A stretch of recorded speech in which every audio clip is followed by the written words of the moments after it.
May I have your attention, please? The following is not the real Jeff Foxworthy. If the veil at your wedding, kept you from being stung, you might be a beekeeper. If you have more than one t-shirt with a bee slogan on it, you might be a beekeeper. If you learned woodworking, but don't build a stick of furniture, you might be a beekeeper.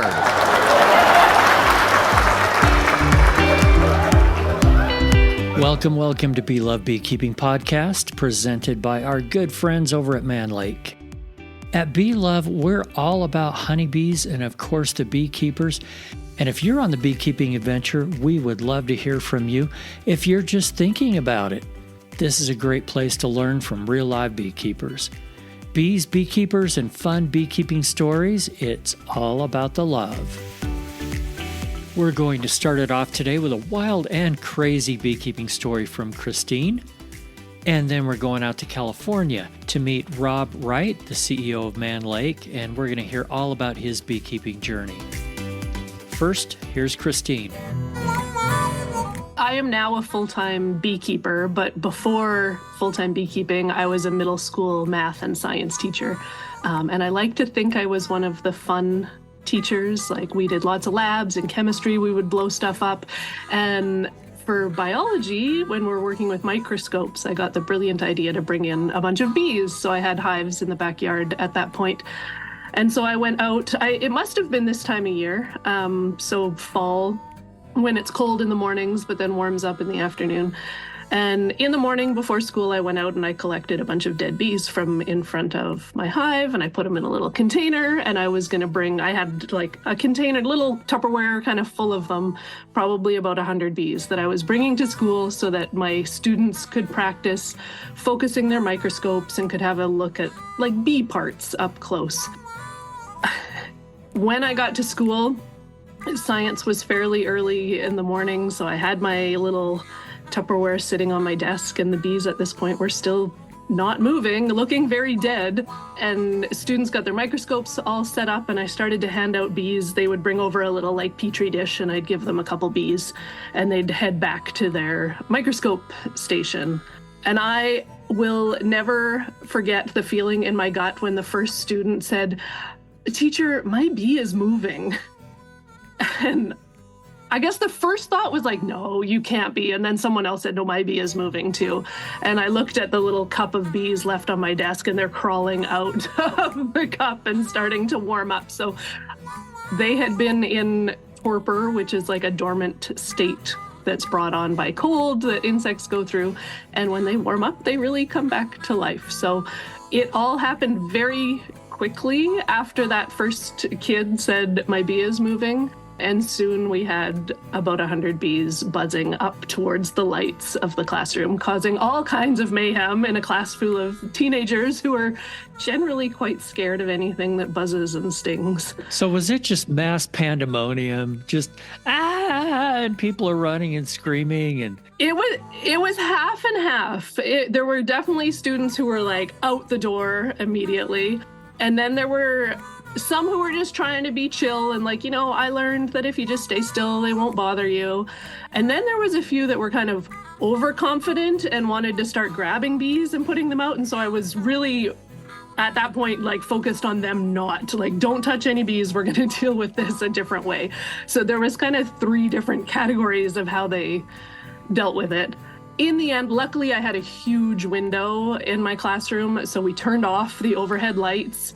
So that then the dominant light became the window, and within a couple minutes, all of the bees were at the window, buzzing, trying to find a way out. And there was still a lot of bees in there, but at least they were contained to one area of the classroom and not buzzing all around the students. so were you able to open a window so they could go out, or did you have to catch all of them? Yeah, we had to catch most of them. The only part that opened was kind of at the bottom corner of the window, and bees are always going to go up. Like they never find the little outlet. So I did enlist the help of a couple students who assured me that they had no bee sting allergies and that they were quite confident with it. And we just went around with cups and little pieces of paper and started scooping the bees into the cups and then let them out the window from there. That is so awesome. Thank you for sharing. When I shared it on social media the other day, I actually had a parent of one of those students say, "Oh my goodness, I remember my kid telling me about this lab. They said it was the best lab ever." So that must have been one of the braver students. They'll remember that forever. They will. So will I. That's probably enough for that, but just between you and me, a mistake never to be repeated, right? Yes, absolutely. We are so happy to have on the show with us today, Rob Wright, CEO of Mann Lake. Whew. The big wig is in the house. How are you, Rob? I'm good, thank you. How are you, Eric? I'm great. I love to embarrass people just a little bit on their intro. Good. CEO walks on water and that kind of thing, and we all know how great Mann Lake is, but I'm going to jump right into it. Do it. Tell us a little bit about your beekeeping journey. What got you started? Okay, yeah. Well, I've always been enthralled by the natural world, starting as a kid, really. And whether it was from my expeditions as a Boy Scout all over the great state of Utah, or fly fishing, which for me was very much about being out in the natural world. And I've always been somebody who is a birder. I like watching birds, and have a long list of all the birds that I've seen and whose behaviors have been fascinating to me. With respect to insects, when I was a young adult, I came across this book by E.O. Wilson. I don't know if you've heard of him. Well-known entomologist who really made some groundbreaking discoveries in studying ants. And he wrote this book called Sociobiology, which if you haven't read it, for me, it just changed my whole view of the world. It's really his big picture of sociobiology is just studying the biology of animals, and in this case, insects, and trying to understand how the biology of an animal influences the societies they end up creating. And for me, that was the beginning of a fascination with the insect world. It did not lead me immediately to beekeeping. I only got involved with beekeeping once I started working with Mann Lake. But I have to say, after a crash course that was somewhat painful, I'm now a dedicated beekeeper and just fascinated by the whole thing. It can be painful in more ways than one. A crash course in beekeeping. Yeah. But you kept at it. By the way, you live in beautiful Santa Barbara, right? I do, yes. That is awesome. You did mention you're from Utah, but yeah. But you've moved west since then. So how did you get into it? Did you mentioned a crash course? Did somebody just say, boom, Rob, here's 10 hives for you, go? Well, it reminds me. So when I was younger, I lived in Taiwan for a couple of years. And before going to Taiwan, I took a crash course in Chinese. And for me, that means just reading everything I can get my hands on and studying the language and everything. And I was like, oh, I got this. And I went to Taiwan and got in a taxi cab, and they couldn't understand a word I said. And that whole experience reminds me of my journey with beekeeping, because when I started getting involved with Mann Lake, I started reading everything I could get about bees. As I think most experienced beekeepers will tell you, that's probably not the most effective way to get started keeping bees. So anyway, one of my colleagues, thank you, Eric Foster, drove a colony down from his home near Woodland, California, and gave it to me here in Santa Barbara. And yeah, it took me a few months to kill it with a lot of hard work, and I felt really bad about it. And that was my. We all make mistakes. Yeah. I don't know about you, but I learn more from the mistakes. Yeah, for sure. I've killed plenty too, and I hate to admit it, but it's true. Yeah, I felt really bad about it, and I still blame Eric because he drove the bees down on a 110-degree day, and so I like to tell him that it was because the queen was pretty stressed by the time she showed up at my house. But I think it was just mismanagement on my part is probably the truth. Well, I don't think starting off reading books is a bad thing. No, but it's only one little piece of the puzzle. Yes. The hands-on means It everything. really does. And there's so many places to learn now besides classes and bee clubs, which are great places to start. We've talked about this already on this podcast, but there are a lot of good videos on YouTube. Yeah. There's also a lot of bad ones. Be very careful. Yeah. And there's some great books out there. We've been trying to contribute to the videos out there and develop some educational content. And for me, that was a big deal. And it was informed by my own journey because I found it very difficult to learn what I needed to know to be effective at beekeeping. I now have 4 colonies, and that's probably as many as I want to have. But I just love going out and looking at the bees. What kind of challenges have you found? Well, I had a hive just this week that was robbed very aggressively. I've been trying to figure out how to put a stop to that without losing the colony. So we'll see if I'm successful or not.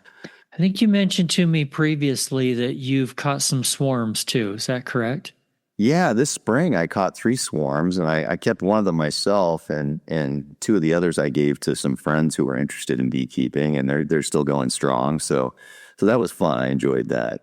Was that in swarm traps or were they out on a tree somewhere? Yeah, I took an old nuke box that I wasn't using and kind of adapted it into a swarm trap and got all 3 of them in the same trap over a course of about 2 weeks, I'd say. Yeah. That is a very satisfying thing, isn't it? It is. It really is. Yeah. It is really fun. I got stung more than a few times in that process, but I got 3 colonies out of it, and they're all thriving. So, well, before I caught my first swarm, I was told, and again, you can't believe everything you hear about beekeeping. I was told that swarms are so docile because, of course, they're not defensive, protecting their home. Right. And so why would they come out and sting you? I've since heard that about 1 in 10 can be quite aggressive and defensive. And I've stumbled over one of those. That's interesting. I had the same experience. The first one, I think I must have read the same thing that you did about them not being defensive. So the first one that I caught, I put the swarm trap up in a palm tree in my front yard. And, it was like 10 feet up the tree. And I could see that I had some bees in there, and I let them establish themselves for a few days. But then I climbed up the ladder early in the morning on a cool morning when they weren't flying. And I thought, oh, they're not going to be defensive. And put one arm around the thing and climbing down the ladder. And they I got quite a few stings, but I managed to hang on to it without dropping it. So they had already moved in. That was now their home. Yeah, exactly. And that's why they were defensive. Yeah. When they're out on a tree limb, they shouldn't be as bad. Right. But you cannot guarantee anything with that. So I had someone on the show recently that's from even further south in California than where you are. And he was saying that most of the bees that they deal with are Africanized, at least to some point. Yeah. Have you found the same where you are? Yeah, I earlier this spring I requeened 3 of the 4 colonies, mostly because they were pretty aggressive. Yeah, to the point where I really couldn't go out there at all without them just being in my face. So yeah, I have had that experience, and I don't know if that's universal here, but I've definitely felt that. Well, my understanding is there is a lot of it. And they've interbred so much now with our Italians and Carniolans and whatever species or races are out there that they're actually getting a little better. But I'm sure one colony to the next, there's going to be differences. Yeah. Yeah, where I live, there seem to be a lot of, I was reading this article about the feral colonies and whether they're swarms from managed colonies or whether they've survived long term as wild colonies. But I see a lot of wild colonies around here where I live, mostly in oak trees. It's pretty interesting. Lots of bees here, and they're there where they're set up permanently. They're just not just migrating somewhere. It looks that way. Yeah. Well, that should be pretty easy to catch swarms then, I would think. Well, I think that's why I got 3 in such a short period of time. There are just a lot of colonies around here. Tell me some of the other things you've learned. About bees? Yeah, whether it was the hard way or the easy way. Well, that's a really good question. I think the thing that I learned the hard way is that when in doubt, you probably should err on the side of feeding the bees. I get the sense from interaction with other people, especially hobbyists, that maybe that doesn't happen quite so much. But then I was talking to one of my colleagues who keeps 10 hives on his property and had a commercial beekeeper establish a new bee yard a mile or two from his house and put 50 colonies there. And they immediately robbed his 10 colonies and wiped them out. So maybe it's not just the hobbyists who aren't feeding their bees enough. But yeah, I think that's the one thing that I learned in my first year is that I think I just didn't feed them enough and at the right times. So that's always on my mind, always checking to make sure they have enough stores. And like I said, I've kind of erred on the side of being more generous with the feed. Other than that, yeah, initially I was very intimidated by testing for mites. I just didn't want to, get a cup full of bees and kill them. And I wasn't sure I was taking them from the right place and wasn't sure I was counting the mites thoroughly. And I just kind of stuck with it. And now I feel much more comfortable with that whole part of it. My understanding is that a lot of hobbyists neglect that, probably for the same reason that I did. I just didn't feel comfortable with it. So yeah, I think I've learned how to handle that a little better too. That's really true. Tell the hobbyist or the beginner right now why that is so important. Well, yeah, I think that if you think your colony doesn't have mites, you're almost 100% fooling yourself. The number of mites, depending on the time of year and what's going on, if you don't keep the mites under control, it's just a matter of time until you lose the colony. Yeah, as beekeepers, I think it's our obligation to stay in front of that. Otherwise, you're just condemning the bees to an untimely death. So yeah, I'd say that to all new beekeepers, you just have to figure out how to deal with the mite situation. And we've got a lot of tools for that. There are many ways to approach it. If you don't like using chemicals, there are non-chemical ways to do it. There are just a lot of ways to approach it, and not all of them are as effective as others, but I think you owe it to yourself as a beekeeper to inform yourself about it and choose a method and follow up with it.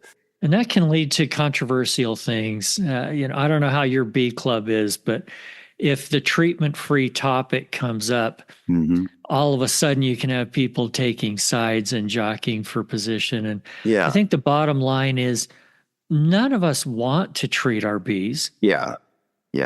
But if we've tried to do it without doing anything and just ignore it and say, oh, I'm treatment-free or I'm organic, therefore my bees are going to do great no matter what, they're going to be dead. Yeah. In most places, they're going to be dead. And especially in places like, well, and I don't know how it is where you are, but where I am, where it gets very cold in the winter, the mites just weaken the hives. That's the way I look at it. Yeah. They're more prone to disease. I mean, the winters can be tough, and you want them as strong as they can be. And if they're weak in any way, shape, or form, whether it's mites or not enough food or a bad queen or something else, they're not likely to survive. So do everything that you can to help them survive. And there are more naturalistic, more holistic types of ways of treating for mites. And there's very few people that have figured out how to completely raise bees without some sort of treatment. Yeah. So do your research, see what you're comfortable with, use your intuition, see what's going to work for your bees. And then as you get experience, you'll start to figure it out. Yeah, and in my role at Mann Lake, I try to stay abreast of the developments that are coming from all over the place in terms of new approaches to treating for mites. And there are some new things coming that I think will be very effective and are not as harsh on the bees. So I just read the magazine, stay in touch with what's going on, because there are always new things coming up. And I think that over time, as beekeepers, we'll get a hold of this subject, or we'll get a hold of the mites in a way that maybe we're not quite there yet. And then the next challenge will come, and we'll have to deal with that one too. Yeah. I was talking to somebody this morning that's over in France, and he was telling me about the yellow-legged hornets. Yeah. I believe that's what they're called. Yeah. It's a huge problem over there. It is. And they've had a couple of instances of having them down in the south here. I hope we can take care of it before it gets too bad. But if not, we'll learn some things from our friends overseas, and we'll deal with that one, and then we'll deal with the next one after that. That's right. Yeah. But for you and I that haven't been doing this for generations, It's interesting talking to people that maybe grew up 50 years ago beekeeping, and they're just like, it was so easy back then. Right. I was at the California State Beekeepers Association meeting up in Reno yesterday and was talking to a bunch of commercial beekeepers. And yeah, some of the old timers talk about those days before 1987 when the mites showed up. And it sounded a lot easier than it is today, for sure. The good old days. Yeah, the good old days. Yeah. They're always better. Yeah. All right. I want to hear about what gives you joy in beekeeping. What do you love about bees? Oh my gosh, I just love watching the bees. I find myself sitting, I don't want to disturb them too much, but even just sitting watching the entrance, what the bees are bringing back into the hive, what the behaviors of the bees are at the front. We had a few hot days this summer, and I loved watching the bees bearding and what they were doing when they were trying to cool down the hive. But yeah, I think that one of the moments that really sticks out for me is when Eric, my colleague, brought that first hive that I got down from Sacramento and helped me set it up on my property. And we opened the hive, and he was showing me some things inside the hive, and we watched as a new bee emerged from a capped cell. And it just, the wonder of a new life starting, whether it's a human, a dog, a bee, whatever it is just an amazing thing to watch. And to see that bee emerge from the capped cell and just immediately get about her business it's just awe-inspiring. So, yeah, I love to watch the bees. I think I find them endlessly fascinating. Do you have any grandkids? No, not yet. I have 2 kids. One's 14 and one's 12. Oh, okay. Yeah. You're a long ways off. Yeah, hopefully. I have some grandkids, and I'm just, every year I'm like, in case they come up, I should really get a bee suit in case they're interested. So some little ones, I'm definitely doing that. Yeah. Come spring, going to get some junior size bee suits. Yeah. Put the kids in them if they're not afraid. Absolutely. And I don't think they will be. And let them get a feel for that. It's fun seeing new people around the bees for the first time. Yeah, one of the things I've done is taken my kids up to our Sacramento location when we're doing our package bee distribution. And, we'll work the bees for the weekend. And mostly it's just taking the packages and labeling them appropriately and getting them off to the post office or handing them out to people who come for pickups. And the kids just they look forward to it every year. They love it. That's cool. Yeah. Well, we are absolutely, positively not going to turn this into an infomercial for Mann Lake. Okay. But I'm going to give you a minute to just tell us a little bit about Mann Lake because, Sure. I mean, you're sort of the big dog. How many locations do you have? Give us a little bit about you. Mann Lake is such a great business, and I don't view myself as the big dog at all. Maybe I'm sort of the air traffic controller or something like that, but we have so many incredible associates who are incredibly dedicated to the world of beekeeping and to our customers. We've got a lot of them who are active beekeepers themselves and just have as much love for beekeeping as any of us. We have 6 locations around the country. 2 of them are manufacturing facilities and distribution centers. The rest are distribution centers. And all 6 of them have retail locations as well. So you can go into our showroom and get to know the products and buy them on the site. So most of our commercial business, we ship directly to the commercial customers. Some of them come and pick up their orders from our locations. And then when it comes to the hobby customers, most of our business goes from our website or our online app. And then we also have a call center where we take a lot of orders by phone. So we're pretty evenly split in selling to commercial customers and hobbyist customers. Our volume to commercial customers is higher, largely because we sell, feed by the truckload. But when it comes to equipment and all the other categories, it's pretty evenly split between hobbyists and commercial customers. The thing that I've been trying to foster at Mann Lake is just to really fan the flames of that love of beekeeping and to try to play a role in the community of beekeeping that's a positive thing. So trying to develop new products, to listen to customers about what we can be doing better and to just always get a little better every day. The whole idea of continuous improvement. So that's what we're doing at Mann Lake, and there's just a lot of dedication amongst the employees and a lot of eagerness to continue to get better. I can brag for you a little bit if you want. If Sure. For people that haven't listened to the episode with Andrew Wagner down in Florida, it was really cool to hear how you guys are helping out beekeepers that have been hurt by the hurricanes down there. Yeah. Very quietly behind the scenes. That's why I say I'll brag for you since you're not going to do it yourself. Well, thank you. And you talk about Andrew. He's a great example. We met the Greater Good 2.5 years ago, and Andrew has just worked so hard to foster that relationship and to make sure that we were able to bring them into the world of beekeeping in the most effective way possible when there are, disasters that affect beekeepers. And gosh, it's just blood, sweat, and tears that he spent without really any thanks for it. And I think it's been very, very effective. And we've now got this ongoing partnership with the Greater Good that I think will be an ongoing benefit to beekeepers all around the country. Maybe one other thing to mention about Mann Lake is that we've really been trying to lean into this role of not only providing products, but trying to provide information that's going to help beekeepers succeed. And as I got to know the industry, I sort of looked around and asked myself, well, where do you get good information? And I used to go on YouTube and try to find the right video. And there's some really good videos out there. But a lot of times the thing you need to know is embedded in a 40-minute video, and maybe 39 minutes of that video are not relevant to the thing that you're struggling with. So I really wanted to make it easier for beekeepers to find answers.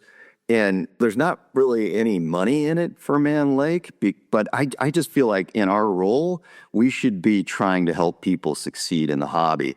One of the things that really bothered me is that I heard that of new beekeepers, pretty much 50% of them drop out in the first year or two. From what I could tell, it was mostly because it's just a difficult hobby. So we've done a bunch of things to try to contribute to making it easier to become a beekeeper, including our monthly Beekeepers Buzz, where we're trying to get out, hey, if you live in this region, here's what you should be thinking about this month, including our AI chat bot, which I don't know if you've tried it, but Bella, our chat bot on the website, she is incredible, and I challenge everybody to try to stump her because she gives really good answers to beekeeping questions. We have over 50 people who answer the phones, and we actually started a program where we pay for their training to become master beekeepers.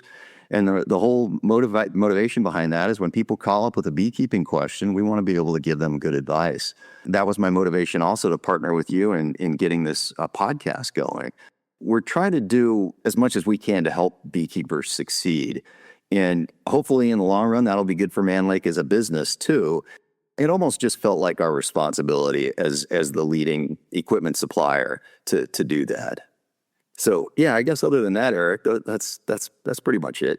Yeah, I have one last question for you. Yeah. And you've heard the podcast. You know what's coming. I think I do. Any kind of wild and crazy or embarrassing or painful beekeeping story that you want to share with us? I do have some painful ones, but I feel like that's a little more common. So I'll give you an uncommon one that you may not have heard one like this before.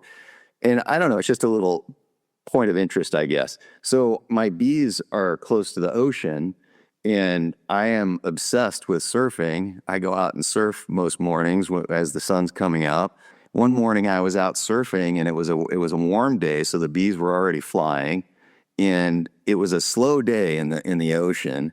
And I was, sitting there waiting for a wave, and I saw a bee in the water, and I thought, oh, that's one of my bees. She's drowning. I better save this bee. So I scooped the bee up out of the water, and just as I did that, the most beautiful wave that I'd seen in weeks was coming right towards me.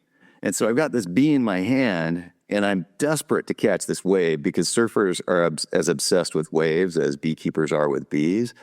So I had this existential crisis where it's like, do I save the bee or do I catch the wave? Yeah. And it was just a split second. I had to make a decision. So because if I was going to paddle the bee, go back in the water and drown. Yeah. So I had this moment where I was like, I can't miss this wave. So I put the bee on my nose, and Get out of here. and paddled. I caught the That wave. is awesome. I caught the wave. I surfed the wave, and as we say, kicked off the back of the wave and lowered myself back down onto my board. And the bee was still right there, and then she flew away. And yeah, I thought that was awesome. Best day ever. Yeah, so for me, that was like nothing else had to happen that day, and everything was going to be good. That is an awesome story. All right. Rob from Mann Lake, appreciate you being with me today. Thank you, Eric. By the way, next time you're shopping for Mann Lake, take advantage of the podcast discount. All you have to do on checkout is using the code MLBLOVE10. It'll be in the show notes. Don't worry, you can check it there to get $10 off your order of $100 or more. Thank you so much for listening. And if you like what you hear, do us a favor, hit that follow or subscribe button, and be sure to share this podcast with a friend. We are building a community here, and we want to hear from you.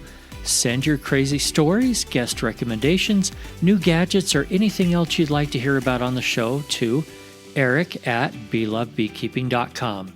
And remember, if you're not just in it for the honey or the money, you're in it for the love. See you next week.